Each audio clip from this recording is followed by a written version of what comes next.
احسن اقبال صاحب پلیز. بسم اللہ الرحمن الرحیم. جناب اسپیکر، جیسے وزیر خارجہ صاحب نے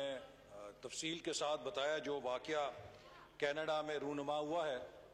وہ نہایت ہی دل خراش ہے، اور ہر پاکستانی، ہر مسلمان غمزدہ ہے، کیونکہ ان کو اس لیے نشانہ بنایا گیا کہ وہ امیگرنٹس تھے اور وہ اپنے حلیے سے مسلمان تھے. اسی طرح کا ایک واقعہ پہلے 2017 میں کینیڈا میں ایک مسجد پر حملے کی صورت میں بھی رونما ہوا تھا. کچھ عرصہ پہلے نیوزی لینڈ میں بھی مسجد کے اوپر حملے کی صورت میں رونما ہوا، لیکن وہاں پر وزیر اعظم نے جس طریقے سے اس واقعے کو قومی یکجہتی کے لیے استعمال کیا اور لوگوں کو اس طرح کی انتہا پسندی کے خلاف ایجوکیٹ کیا، اس نے پوری دنیا میں ان کے لیے خیر سگالی کے جذبات پیدا کیے. جناب اسپیکر، آج دنیا جس سمت میں جا رہی ہے اس میں یقیناً اسلامو فوبیا ہمارے لیے اس لیے بہت اہم ہے کہ ہم سب مسلمان ہیں، اور جہاں کہیں مسلمان تعصب کا اور نفرت کا نشانہ بنتے ہیں تو ہم اسے خود اپنے اوپر حملہ تصور کرتے ہیں، چونکہ مسلمان امت ایک جسم کی طرح ہے، اس کے کسی حصے پر تکلیف ہو تو وہ تکلیف پورا جسم محسوس کرتا ہے. لیکن اس کے ساتھ ساتھ جناب اسپیکر ہمیں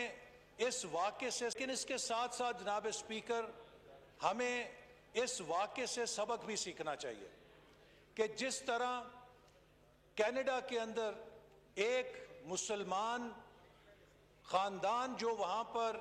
مائنورٹی کمیونٹی کا نمائندہ تصور کیا جاتا ہے اس پر حملہ ہوا ہے، اور ہم اسے نہایت ہی غیر انسانی حرکت سمجھتے ہیں. میں سمجھتا ہوں کہ ہمارے لیے فرض ہے کہ ہم ایسے واقعے کے بعد یہ بات بھی دہرائیں کہ اگر ہمارے ملک پاکستان میں کسی کے ساتھ اس طرح کا واقعہ رونما ہوتا ہے تو وہ بھی ہماری پاکستانیت کے اوپر حملہ ہے. پاکستان میں بسنے والے بھی تمام اقلیتوں کو یہ تحفظ ہونا چاہیے کہ وہ پاکستان کے اندر محفوظ ہیں، ان کے ساتھ ان کے عقیدے کی بنا پر کوئی نفرت نہیں کرے گا اگر وہ پاکستانی قوم کے فرد ہیں. جناب اسپیکر، آج دنیا میں وائلنٹ ایکسٹریمزم سر اٹھا رہا ہے، اور اس وائلنٹ ایکسٹریمزم کے پیچھے دو محرکات ہیں جو لوگوں کو غیر انسانی رویے اپنانے پر مجبور کرتی ہیں. ایک نفرت ہے اور دوسری چیز تعصب ہے. جب آپ انسان کے دماغ میں نفرت بھریں گے، اس نفرت کی انتہا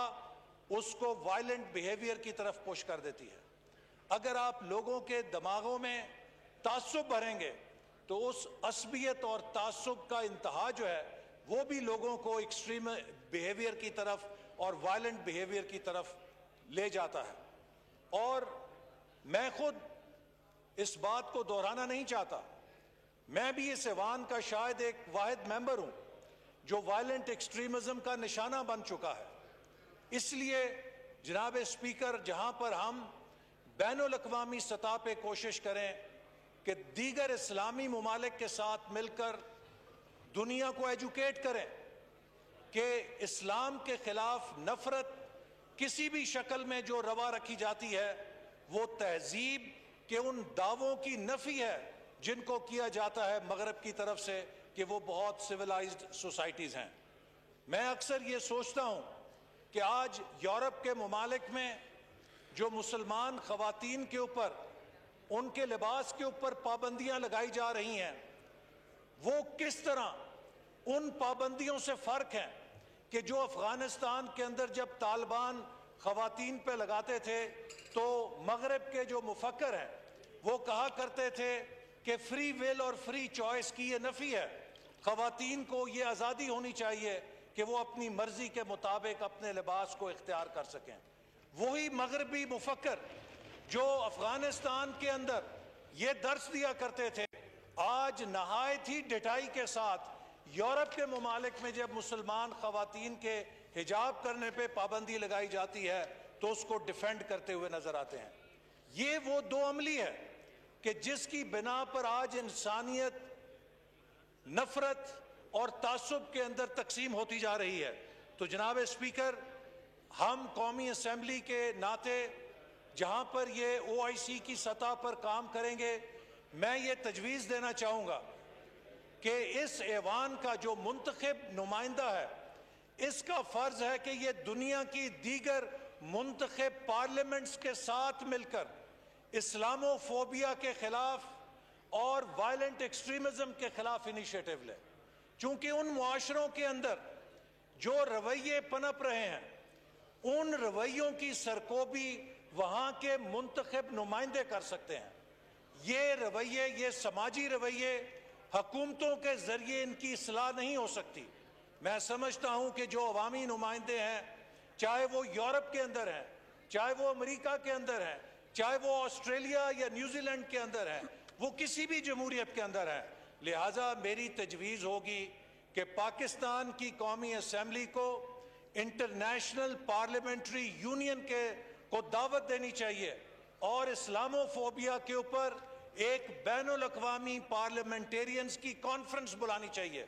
تاکہ ہم پوری دنیا کے پارلیمنٹیرینز کو اپنا ہم نوا بنا سکیں۔ نہ صرف ہم ان کے ساتھ مل کر اسلامو فوبیا کے حوالے سے بات کریں، بلکہ ہم پوری دنیا کے اندر جو وائلنٹ ایکسٹریمزم ہے اسے کاؤنٹر کرنے کے لیے بھی عوامی سطح کے اوپر، کمیونٹیز کی سطح کے اوپر بھی کوئی لاہ عمل بنا سکیں۔ اور ہمارا دین، ہمارا مذہب اس بارے میں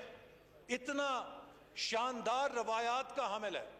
کہ ہمارے نبی حضرت محمد مصطفیٰ صلی اللہ علیہ وسلم نے کہا کہ اگر کوئی کسی غیر مسلم کی جائیداد پہ قبضہ کرتا ہے،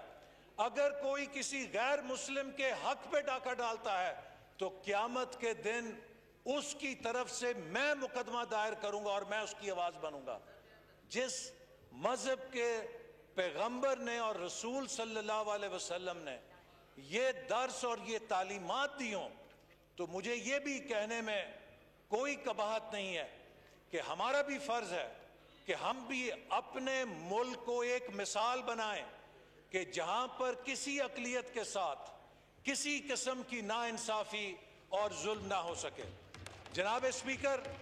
یہ بات بڑی بنیادی اور نظریاتی ہے۔